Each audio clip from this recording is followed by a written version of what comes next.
What's up, everyone, and welcome back to new release reactions here on Cinematic Reviews. I'm your host, Chris, and this is a show about all things movie and TV. Every week, I break down and review the newest releases like Spider-Man Across the Spider-Verse, beloved franchises, and even Sony's Spider-Man universe itself. You can support the show by hitting that follow button on your favorite podcast network, as well as following the show on all social media platforms. All of those handles can be found on either the Cinematic Reviews Facebook page or the show's website at podgepage.com/cinematic reviews. It helps out a lot, and I really do appreciate all the love and support out there from everyone. Today, we're traveling through the Spider-Verse with my reaction to the highly anticipated sequel, plus I'll give my thoughts on the future of Sony's ever-expanding Spider-Man universe. But first, let's head over to the new release report.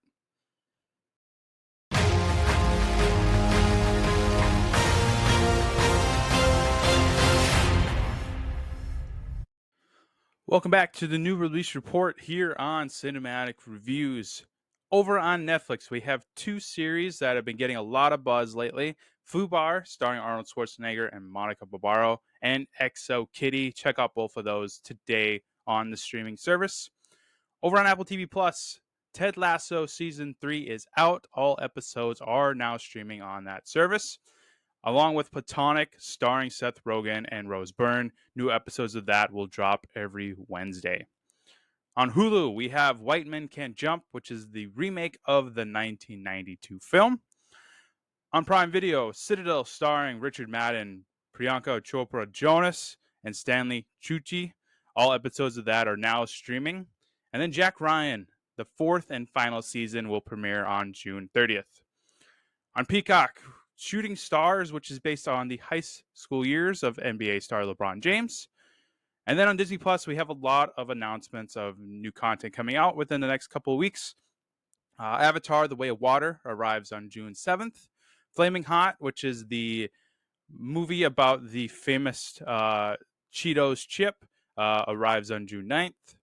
Assembled: The Making of Ant-Man and the Wasp: Quantumania drops June 14th. And then Stan Lee, a documentary on the acclaimed creator of the Marvel Universe, arrives on June 16th. Marvel's Secret Invasion will premiere on June 21st, and then new episodes of that will drop every Wednesday. And then The Making of The Mandalorian Season 3 arrives on June 28th. On VOD, we have Hypnotic, the newest Robert Rodriguez film starring Ben Affleck, is out to own, along with Book Club Chapter 2, the Super Mario Brothers movie, and John Wick Chapter 4.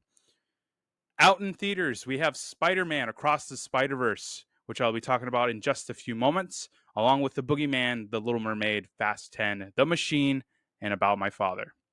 Looking ahead, we have Transformers Rise of the Beast coming out later this week on June 9th. Then on June 16th, we have both The Flash and Disney Pixar's Elemental coming out. On June 23rd, we have No Hard Feelings starring Jennifer Lawrence, and Asteroid City, which is from the mind of Wes Anderson, coming out on that date. And then to close out the month of June, on June 30th, we have Indiana Jones and the Dial of Destiny coming out. Well, that is this week's new release report. Come back next week for another update on the newest releases coming your way. He kicked his own butt. Spider-Man Across the Spider-Verse is swinging your way.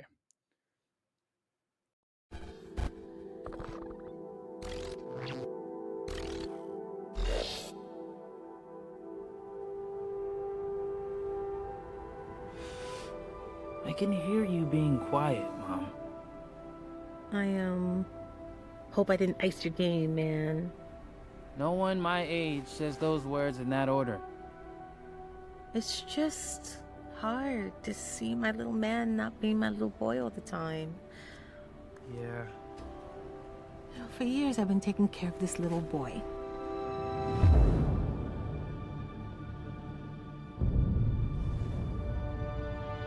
Making sure he is loved,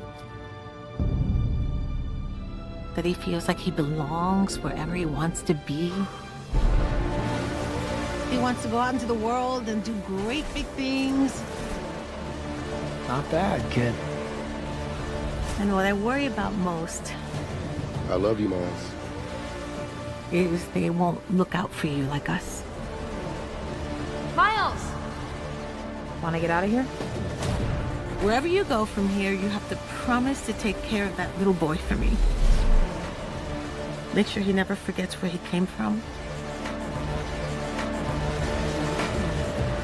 And he never doubts that he is loved. And he never lets anyone tell him that he doesn't belong there.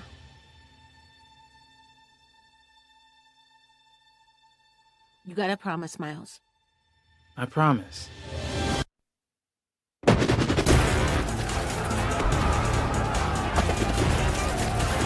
Who do you think you are? Really? We are supposed to be the good guys. We are.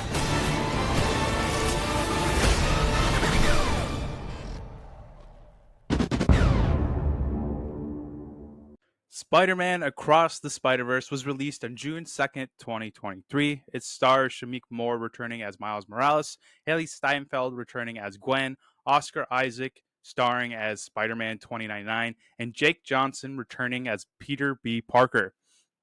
It was directed by a team consisting of Joaquim Dos Santos, Kemp Powers, and Justin K. Thompson. Santos is best known for working on the Avatar: The Last Airbender show. Powers previously worked on Soul, and Thompson worked on both Spider-Man Into the Spider-Verse and Cloudy with a Chance of Meatballs. So far, the film has grossed over $200 million worldwide against an estimated $150 million budget, which is really, really impressive for the animated movie. Phil Lord and Christopher Miller, who wrote the film, originally told Sony that the film would have the same size crew as Into the Spider-Verse did. But it ended up having the largest crew of any animated movie ever, with over 1,000 people working on it. The film also includes 240 characters and takes place in 6 different universes. It is the longest American-made animated movie, clocking in at 2 hours and 20 minutes. It was one of the many projects affected by the COVID-19 pandemic. Originally, it was set to be released on April 8th, 2022, then got delayed to October 7th of that year, and then it was later changed to June 2nd, 2023. Animation department teams were named after New York City neighborhoods and streets: Chelsea, Bedford, Mulberry, Flatbush, Elm, Stonewall, and Weaver. And then lastly, this is the 10th theatrically released Spider-Man related film.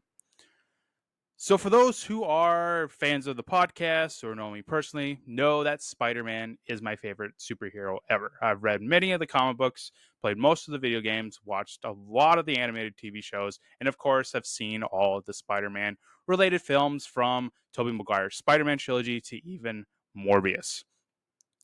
If it involves Spider-Man, I'm there. I've been really excited about diving into the world of Miles Morales and this Spider-Verse movie universe. Spider-Man Into the Spider-Verse was lightning in a bottle back in 2018. The style of animation alone set it apart from even the most beloved animated films that we had up until that point. Then you have the lovable characters like Miles and Gwen, along with this incredible coming-of-age story about this teenage kid who gets bit by a spider and has to juggle his personal life along with his responsibilities as the new Spider-Man. It's a 5-star Spider-Man adventure. It's a 5-star animated film. It's even a 5-star film just in general. It's truly something special. Now, Across the Spider-Verse is still something truly special, but it unfortunately isn't on the same level as that first film. I was honestly kind of disappointed with the sequel. I expected something, I guess, more from it. The music didn't hit as hard. The story was a bit confusing at some points, and I mean, the overall plot was pretty dry, and the runtime is just way too long. Like I said, the film clocks in at 2 hours and 20 minutes, whereas the first film was under 2 hours. I believe it was like an hour and 50 some minutes. 20 minutes could have easily been cut out in order to make this a tighter film. The runtime wouldn't be so bad if the story was more entertaining. When I walked out of the theater, I had to remind myself that this was just part 1 of the story. Part 2 will be coming out next year, and I gotta imagine that it will be filled with a lot more amazement, like Into the Spider-Verse had. Across the Spider-Verse ended on a cliffhanger when it was just getting really, really good. I wanted more when it was over, which is a good thing to feel coming out of a movie like this. Um, I still love the story that is being told, though. I think Shamik Moore is incredible as the voice of Miles. He brings back the humor and charm that we saw in the first film. I'm a huge Haley Steinfeld fan, and she killed it once again as Spider Woman, aka Gwen Stacy. Rumor is that she's getting her own spinoff movie, which I think is awesome.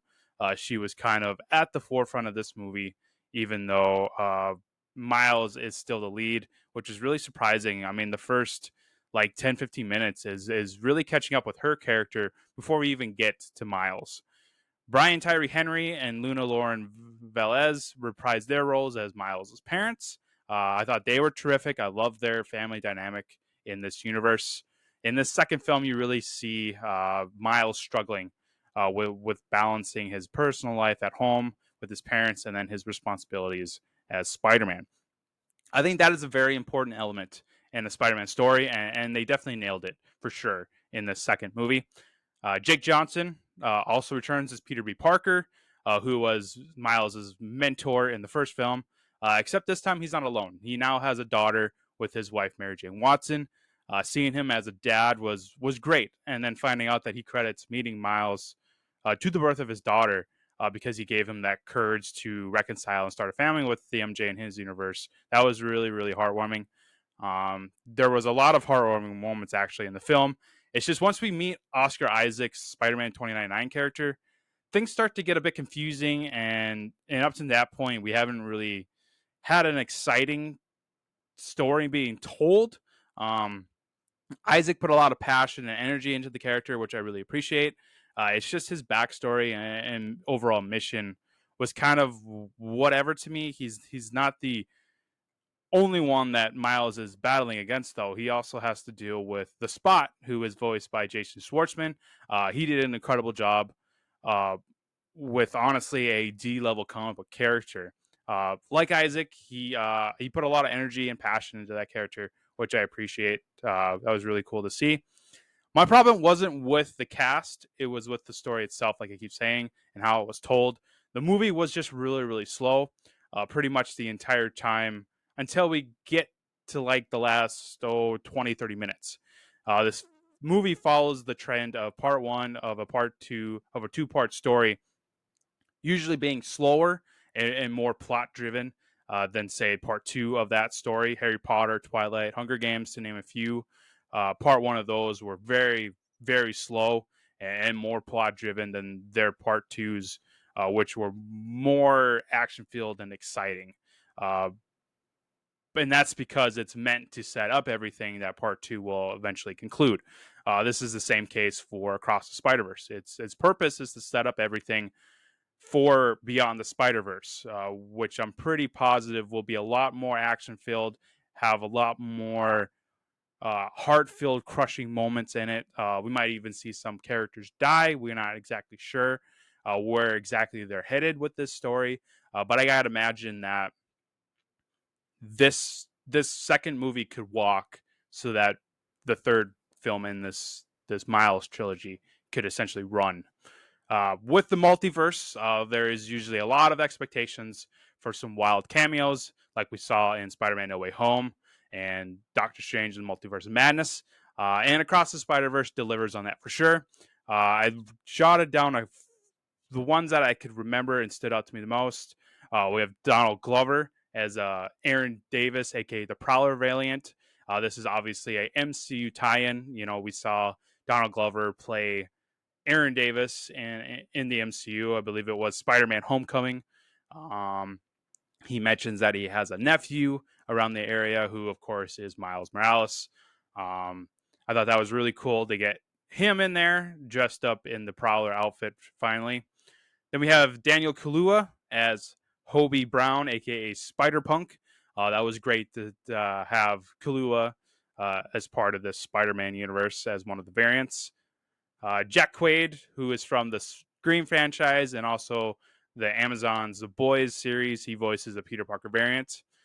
J.K. Simmons voices a J. Jonah Jameson variant. I believe it was during the Lego universe scene. You can hear him voicing the Lego version of J.K. Simmons, ordering Peter Parker to give him a new story on Spider-Man. I thought that was awesome. Catherine Hahn reprises her Olivia Octavius, aka Doc Ock variant.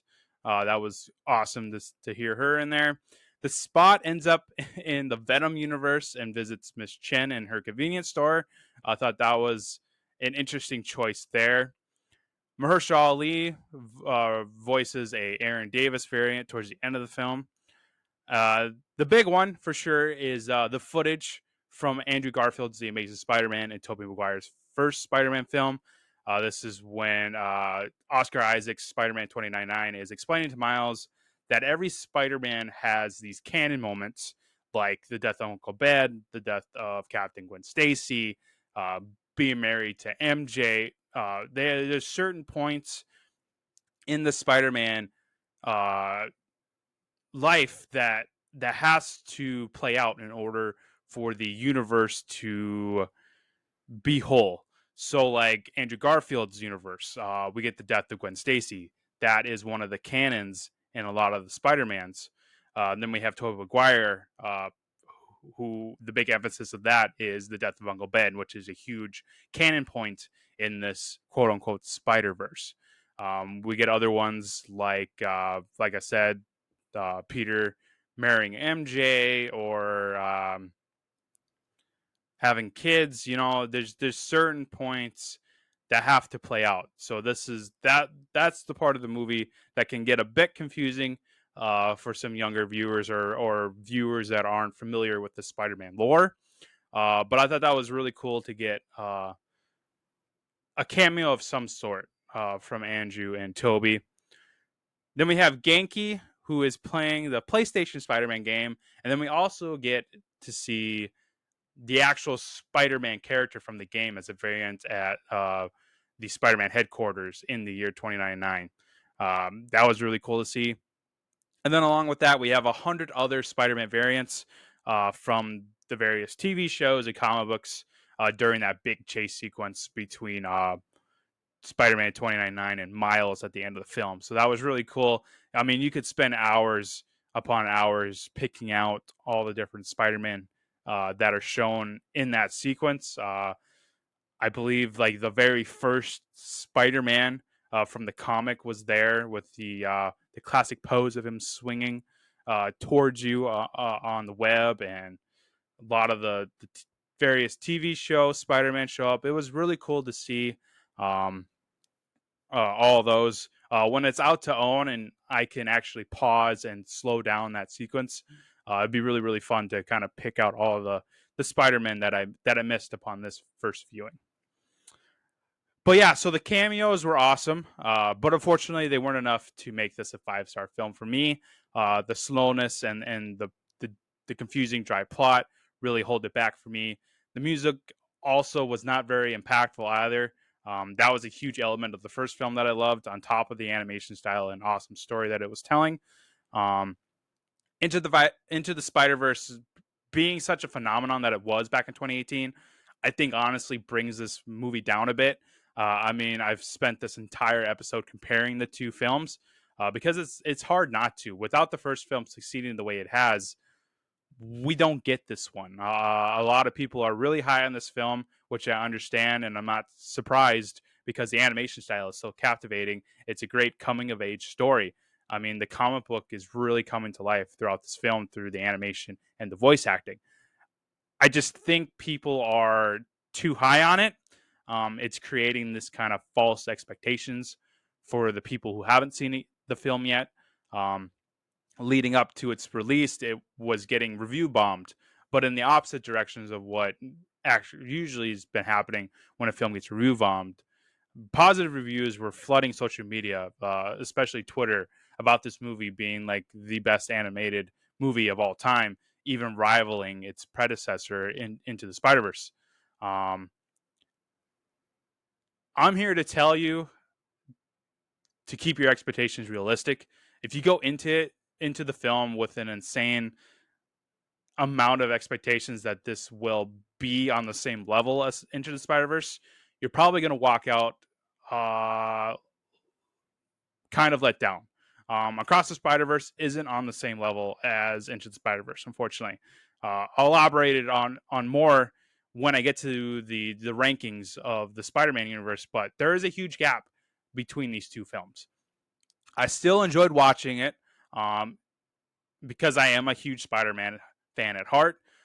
It's just I was just a bit let down and disappointed that this wasn't as great as Into the Spider Verse, and everyone was really hyping this movie up, and I kind of felt like it underperformed in my mind.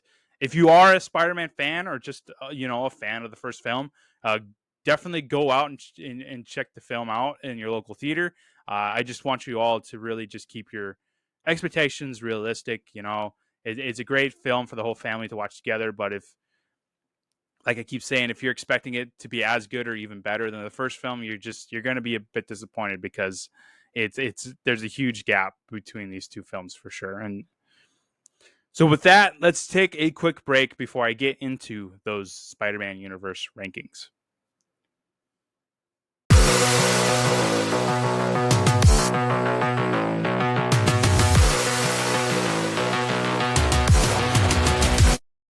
Check out the Transformers season going on right now. Every week I break down and review every film in the Transformers franchise. Later this week I'll be breaking down Dark of the Moon, the third and final Shia LaBeouf-led film. Join me in the battle for Earth during the Transformers season, only on Cinematic Reviews.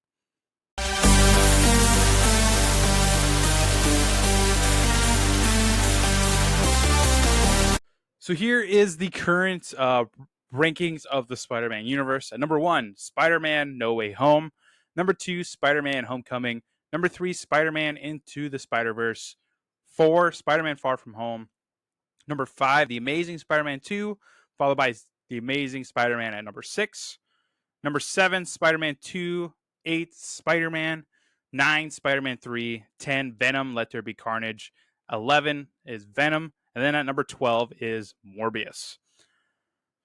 So I got to rank Spider-Man across the Spider-Verse. It's definitely not better than Into the Spider-Verse, as I keep saying. So that'll at least keep it down to number 4. I don't think it's quite on the level as Tom Holland's films. So I have Spider-Man Far From Home at number 4. I think it is better than both the Amazing Spider-Man films. So I think I'm going to put it at number 5, right below Far From Home and in between the Amazing Spider-Man 2, which is very surprising given the fact that I've been pretty down on this film for the most part. But like I keep saying, though, there's still a lot of great stuff in there. It's just it didn't quite live up to the hype that was the first film, like everyone else is saying. But for me, I would give it. So IMDb does their movies based on a 10-star system, and Letterboxd does it on a 5-star system.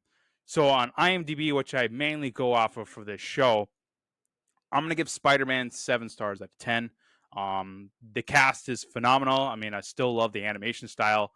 It's just that the music wasn't really as impactful as the first film, and the story, that I could keep saying, is can get a bit confusing, especially when we're introduced to Spider-Man 2099, and then it's just really, really slow for the most part, as far as plot and story. But I still really like this coming of age story that they are trying to tell with this Miles character through these animated movies. It's just Spider-Man Into the Spider-Verse was such a huge lightning in a bottle. It's just it's really hard to even come close to that. Yeah, it's just I'm just kind of bummed out that this film just didn't hit me as hard as that first film did. So that is where I'm going to put it. I will update Letterboxd as well. That'll probably be in the 3-star range But on IMDb, I did mark it as a 7-star film, which is still pretty good considering. I mean, we have movies like Venom and Morbius on here, and Spider-Man 3, which are 6-star films, and then Morbius I have marked down as a 3-star film. Uh, so for it to be in the top 5 is still really good, considering how hard I've been on it, and I'm so hard on it because, like I keep saying, Into the Spider-Verse was such a phenomenon when it came out, and I just rewatched it this past weekend actually, and it still holds up very, very well. Um, all the emotional beats still hit me hard. The music uh, gets me going. The animation style is incredible. There's a lot of incredible shots of that film that I would just love as a poster up in the studio room where I record. It's just an amazing film. Along with Spider-Man No Way Home, which I also rewatched to kind of get into that multiverse mindset. And that still really holds up. I know it's only a couple of years old, but it's that is such an amazing Spider-Man story uh, told through the eyes of Tom Holland, who is my favorite Spider-Man. Um, Coming in at number 2 has got to be Shamik Moore's Miles Morales. I really love the Miles character and what Shamik has been bringing to the table with his voice acting and his passion for this character. So I really appreciate that, and I'm really looking forward to Beyond the Spider-Verse when that comes out next year. So speaking of uh, the future of these Spider-Man films and this universe that Sony is creating, I want to touch on my thoughts on these upcoming projects that Sony has lined up for the Spider-Man universe. So the first one on the list is Kraven the Hunter, which is starring Aaron Taylor Johnson. It is set to be released this year on October 6th. Kraven the Hunter, for those that aren't familiar with the Spider-Man lore, he is a pretty big Spider-Man villain. This is reportedly going to be rated R, which I'm very curious to see how it does. After Morbius, I've been honestly kind of out on anything that doesn't have Shamik Moore or Tom Holland in it. Morbius just really left a bad taste in my mouth. If you haven't listened to that reaction episode, is one of the first reactions episodes I ever did for the show. So go back and check that out. But I was really down on that film, and my expectations for Kraven the Hunter are on the floor as well. But I will be doing a reaction episode to that when it comes out in October for sure. I'm very curious to see what the first trailer looks like. What does it mean to slap a rated R onto it? I'm expecting a lot of violence, a lot of blood, just a lot of adult content, and that's what I really wish Venom would have been. You know, I wish Venom would have been rated R. Wish that they would have just, you know, committed to this violent and dark story. But at the last minute, they ended up slapping a PG-13 on the Venom films, which I think really hold it back. So I'm curious to see how Kraven the Hunter performs at the box office with an R rating, and then what kind of story that they're going to tell with this major Spider-Man villain that Aaron Taylor Johnson is going to perform as. So I'm really curious to see how that goes. And then next year we have Madam Web, which is set for February 16th of 2024. Right now it's confirmed to star Sydney Sweeney, who is from the Euphoria series on HBO. Dakota Johnson, Adam Scott, and then Emma Roberts are all attached to it as well. Madam Web is a character that I'm not too familiar with. I remember seeing her in the old 90s animated show, but she is supposedly this big figure in the Spider-Verse, I believe. So we could see a lot of it could be another multiverse movie. I haven't done too much research on this film. It's honestly one that I'm not really high on my list of things to watch. But I will definitely go see it in the theater for sure because it is Spider-Man related. Will I do a reaction episode on that? I am not sure. I guess it all depends on how the schedule works out for the 2024 year. But that is quite a ways down the road. But that is something to look forward to if you are a huge Madam Web fan or just a Spider-Man fan in general. And then the big one, So Spider-Man Beyond the Spider-Verse is set for March 29th of 2024. Not exactly sure if this is going to be the last. Honestly, I would love it if they did end this as a trilogy and then kind of span out into spin-offs instead of doing another Spider-Verse film afterwards. Um, but yeah, I'm really looking forward to it. I'm curious to see how they conclude this cliffhanger that they left in Across the Spider-Verse. Yeah, I would expect a lot more cameos. I mean, maybe we actually get a Garfield or Maguire or even Holland voicing a variant of theirs, or maybe they even show up in the suit. We have no idea. We could get a scene just like Donald Glover did, where he is a live action character in an animated world. I mean, we could get that. Really, anything is on the table at this point with these Spider-Verse films. But yeah, I'm really, really excited for that, even though it sounds like I was pretty low on this second film, but I'm still a huge fan of this coming of age story that they are telling through the eyes of Miles Morales. Some other things that have been confirmed, but I haven't been able to find any dates yet. So Venom 3, which is going to star Tom Hardy again as Eddie / Venom, is confirmed. I'm hoping that Craven the Hunter is something really cool and that allows Venom 3 to be rated R, and we can finally get a true Venom film wrapped around the R rating. I've been wanting to do a mini season on the Venom films. Maybe that is something that I'll be able to fit into the schedule this year. But I am looking forward to Venom 3.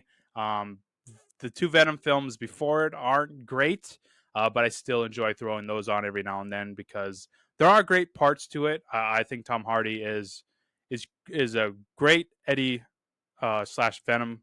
But that is about it. I'm not completely on board with the Venom design, but maybe we could get some new stuff thrown into Venom 3 that will really rejuvenate, or not really recreate this Venom universe that they started a couple years ago. So looking forward to that. A fourth Tom Holland Spider-Man movie is confirmed. I know a couple of years ago they confirmed a trilogy, but for right now, a fourth one is for sure. But if that goes, that's going to make a huge amount of money. And then if Tom Holland does want to keep playing Spider-Man, I could see another trilogy of him coming out as well. But a fourth one is coming out. Not exactly sure when. It could either be before the Avenger films or it could be after the Avenger films. We honestly don't know. The MCU is kind of in a tricky spot here with the writer's strike going on and possibly the director's strike, along with the legal ramifications of what shoot, I'm drawing a blank on his name now. The actor who played Kang in Ant-Man and the Wasp.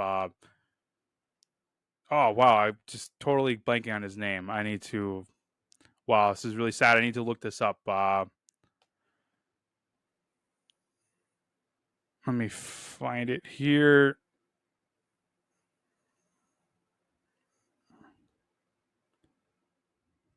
Jonathan Majors. Wow, I can't believe I drew a blank on him. Jonathan Majors. All the legal stuff going on with him right now. He is supposedly the big bad of this new multiverse saga that they are creating with the MCU. So it's really going to depend on where the MCU is at in regards to a release date for the fourth Tom Holland film, but it is on the way.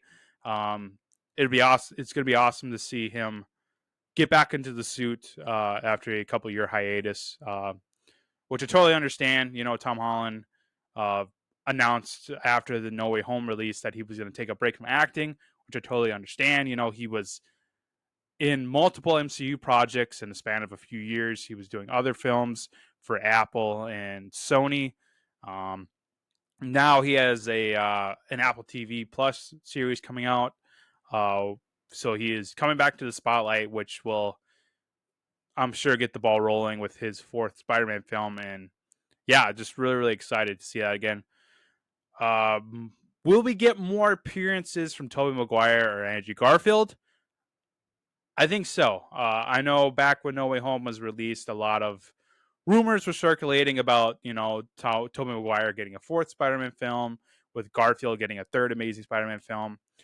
I think what they're gonna do with these guys is go the cameo route. I don't think that they're going to do sequels to their respective franchises. I think they're just gonna keep them, on call, ready for like a cameo in a Venom film or even a Spider Verse film, or maybe they show up again in the Tom Holland's fourth adventure. We don't know, but I think that they're going to strictly become cameo appearances rather than getting their own movie. But hey, I would love to see Spider-Man 4 finally get made. I would love to see the Amazing Spider-Man 3 get made. But I think it's very, very unlikely that we will see it. I think it's more likely that they will just be cameo appearances. Will we get a live action Miles Morales? This has been brought up numerous times by Marvel and Disney. I'm pretty sure we will get Miles in the MCU at some point, because it seems like Tom Holland is going to want to spread his wings out, like a lot of the other Marvel actors did. Um, Even though Tom Holland is still very, very young, he could probably do it for 20 more years. I don't see the current place that the MCU is in to where we need a Peter Parker anymore. I could see them kind of, retiring Peter and then move on to a Miles character within the MCU to kind of just spice things up a bit and change the groove of things. So I think Miles becoming live action is more likely than not. And I'm really, really excited for that. I would love to see Miles in live action in the MCU. He's one of my favorite Spider-Man, next to Peter Parker, of course. But yeah, I'm curious to see who would play Miles, though. I gotta imagine they're gonna go to the same route with Tom Holland, where they're gonna get a 14, 15-year-old kid so that they can tie him down for 10 years. But yeah, I'm really excited for that. And then the last one I have is, will we get a Sinister Six film? Pretty sure we will. I remember back when the Amazing Spider-Man 2 franchise was going on. That was supposed to lead up to a Sinister Six film, but that franchise unfortunately underperformed at the box office, forcing Sony to get into a contract with Marvel and to bring Tom Holland in as Peter Parker instead of Andrew Garfield. But I do think a Sinister Six film, like a Miles Morales live action film, is more likely than not. We kind of got a glimpse of what that would be with No Way Home. But I think an actual film titled Sinister Six will get made. Will it be within the MCU or within the Sony verse? I'm leaning towards more the Sony verse than being a film within the MCU. That seems to be what Kraven the Hunter could set up. I know Kraven the Hunter in some comic book iterations is a part of the Sinister Six. So, I mean, maybe that film will kind of lead into a possible Sinister Six. I'm not exactly sure. But I would put money on that we will get an announcement on a Sinister Six film very, very shortly. Maybe even right after the release of Kraven the Hunter. We will see for sure. But that's what it's shaping out to be on the Spider-Man side of Sony. They've been really up and down these last few years. Like I mentioned, Morbius was just a terrible, terrible film. I hope we don't see Jared Leto back as Morbius. That was just a very, very convoluted and just poorly told story centered around the Spider-Man anti-hero. Venom seems to have quite a fan base. My brother huge fan of the Venom movies. I'm a little more lukewarm on them. I still enjoy rewatching them, like I said, but I do have a lot of problems with it, especially it being PG-13 and not rated R, which I think it should be. Um, but with films like Kraven the Hunter and then of course Deadpool getting R ratings, I think it's very, very likely that Venom 3 will be rated R to kind of, make up for what the first two films were lacking, violence and darkness and all that stuff. So plenty of stuff to be excited for if you are a Spider-Man fan. For me, I'm really, really, really looking forward to seeing how this expanding Sony Spider-Man universe uh, shapes out to be in the next 5 to 6 years. So awesome stuff headed our way. Well, that'll do it for this week's Spider-Man filled new release reaction episode here on Cinematic Reviews. Tune in next week for my reaction to Transformers Rise of the Beasts, which is set to be released in theaters on June 9th. Also, check out the Transformers season going on right now. Later this week, I'll be breaking down Transformers Dark of the Moon. Later, everyone.